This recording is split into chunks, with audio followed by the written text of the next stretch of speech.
Okay mga kababayan, Chris Ulo po at welcome back po rito sa ating YouTube channel.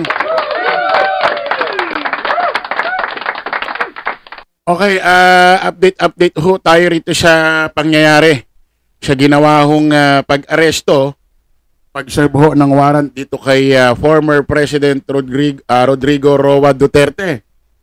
Na kung saan, ilang araw ho sila dyan sa Hong Kong, 3 days. Na kung saan, dumiga-diga ho, roon yung si Digong sa Hong Kong.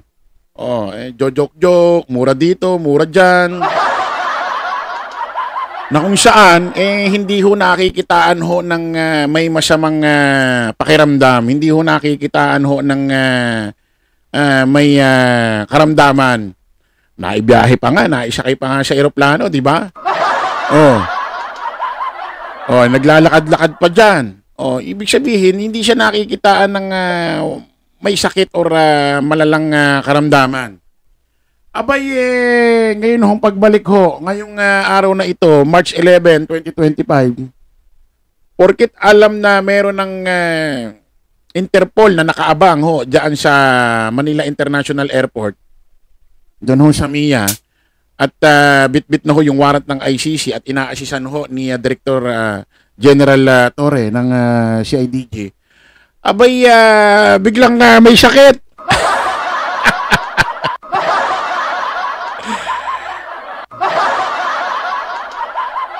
Ang pagkakaiba lang ho rito, yung mga dati hong politiko na kung saan nagsasakit-sakitan dahil makukulong na, sa wheelchair ho isinasakay. Ito iba. Sa ambulansya gusto isakay. Para mabilis daw. Para mabilis daw ikaripas ng takbo, itago. Na kung saan ito si Bongo, gigil na gigil. Oo, kailangan daw i-check up. Kailangan daw i-check up at kailangan tignan doktor at kailangan isakay na raw sa ambulansya. Tapos, ano kasunod? Hindi na makikita. Hindi na makikita. Tutulungan ni Bongo tumakas, tutulungan ni Bongo makalabas, makalis, makapagtago. Tapos pag in-interview na ulit si Bongo, ganito na sunod. Hindi ko alam. Asa na si Tatay Digong ngayon? Ang alam ko, sumakay sa ambulansya. Ngayon, hindi ko na ho alam. Yan nakasunod na mga interview. Kaso ho, mga kababayan, hindi ho umubra sa Administrasyong Marcos. Hindi ho umubra sa style na ginawa nila General Torre. Sukol na sakol. Sukol na sukol, sakong-sako. Sakong-sako, sukol na sukol, kahon na kahon. Hindi na ho nakatakas. Ito ho si Senador Bongo at nagpa-interview, may bit-bit hong doktor. Ewan ko, doktor ba to? Mukhang vlogger eh. Nakatakip ng mas, parang ayaw pa magpakilala. Oo, doktor daw ito. Play natin. Ano po nangyari? Saan ano nangyari? Nandito po ang doktor ni former President Duterte, si Doc Agnes at dalawa pang doktor. Constitutional right po ng bawat Pilipino unahin ang medical. May procedure po sa bukas, kaya po siya dito, may dala kaming ambulansya.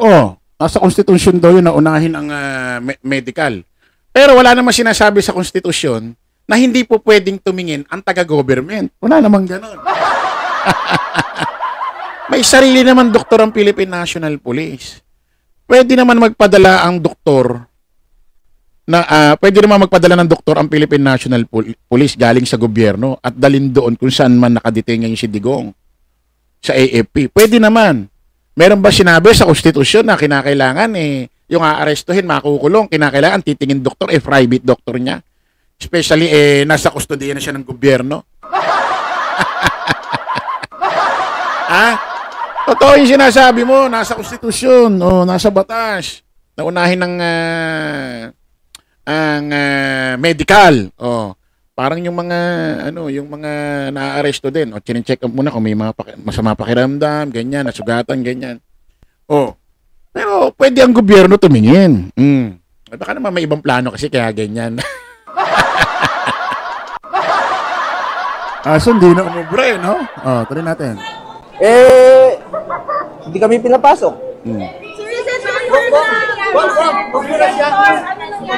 Hindi namin alam, hindi kami pinapasok. Hindi kami pinapasok. Hindi kami pinapasok. May order po. Si Philip tumapik, sabi ni Bongo. Philip, relax ka lang. Oh, sumayo-sayo ka na lang dyan ng epektibo. Oo, wala ka nang alam dito. Sinabi pa sa inyo, Senator, kung nasaan si Presidente, sinabi pa sa inyo kung saan siya dinala? Dinala na nila eh. Saan po siya? Hindi namin alam. Hindi namin alam. Hindi namin nakita. Senator, ano po yung sakit ni Presidente? Marami po siyang sakit. Mag-80 years old na po siya. March 28, mag-80 years old na po yung matanda. You wanted to bring him Alam nyo, kawawa. Yan ang hirap eh. No? Nung kalakasan, nung bata-bata, may mga ginagawa na kung ano-ano. Tapos pag matanda na, para bang ang dating, matanda na, maawa na lang, wag na managot.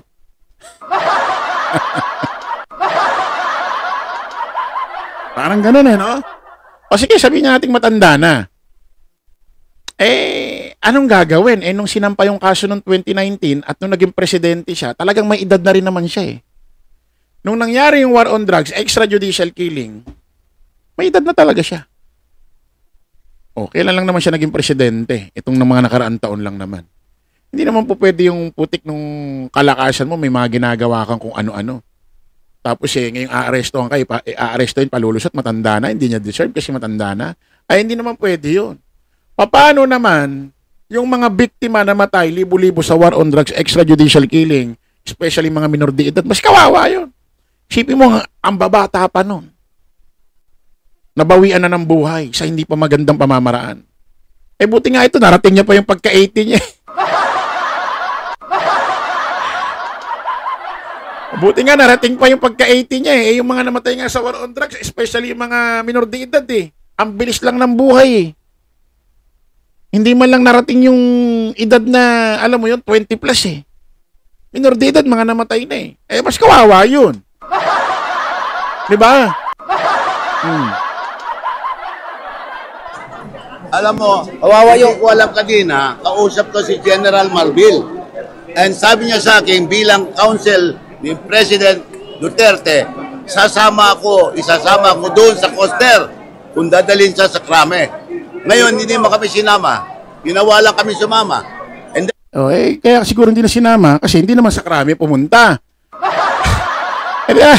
Ang liwanag ng usapan, di ba? Isasama ka pag dinala sa kamkrame. Hindi naman sa kamkrame dinala. Hindi ka na sinama. Dinala sa kampo ng AFP. Kaya siguro hindi ka na sinama. Sa krami usapan eh. Doon ka isasama kung i-detain sa kamkrame. Sa AFP dinala eh. Naintindihan mo? that this is constitutional right to a legal counsel and even an immediate medical assistance. Kaya ang laking paglabag nila. Oo. Dating Pangulo ngayon, nasa krami po ba ngayon si dating Pangulo? Yun ang sabi sa akin ni General Malbil. Si General Malvin po ang kumuha. Siya ang kausap ko kanina nung pagdating ko dito. He was arrested with Ubo ng ubo? Baka nga inuuohan na lang din kayo ng inuuohan yung mga yan eh. Dahil ang kukulit.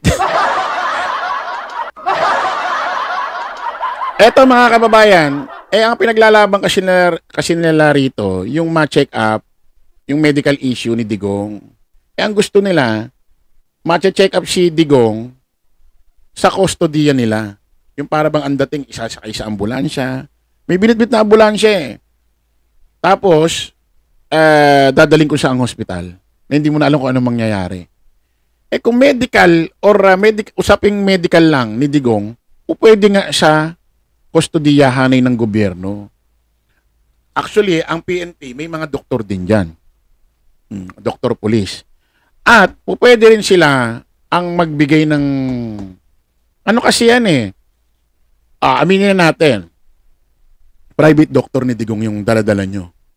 o pwede siyang magbigay ng findings ng sakit. No, na kahit wala naman para ma-hospital arrest.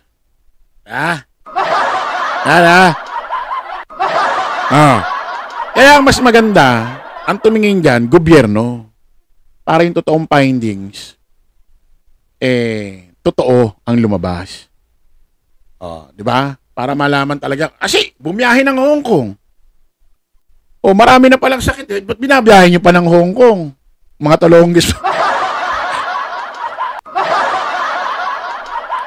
Di ba? May marami palang sakit. Ba't ibabiyahe nyo sa Hong Kong? Meron pang maraming sakit nagmumumura pa rin sa Hong Kong? Wala ka man lang makitaan ng bakas na may sakit? Kasi kung maraming sakit yan, nasa bahay yan, nagpapahinga. O kaya nasa hospital. O hindi binabiyahe. Kasi imposible na marami siyang sakit, i-allow siya ng doktor niya na bumiyahe papuntang Hong Kong. Diba? Putik porkit alam mo niya sa serba ng warrant, bigla nang nagkasakit. Okay mga kababayan, update ho tayo sa kaganapan na yan.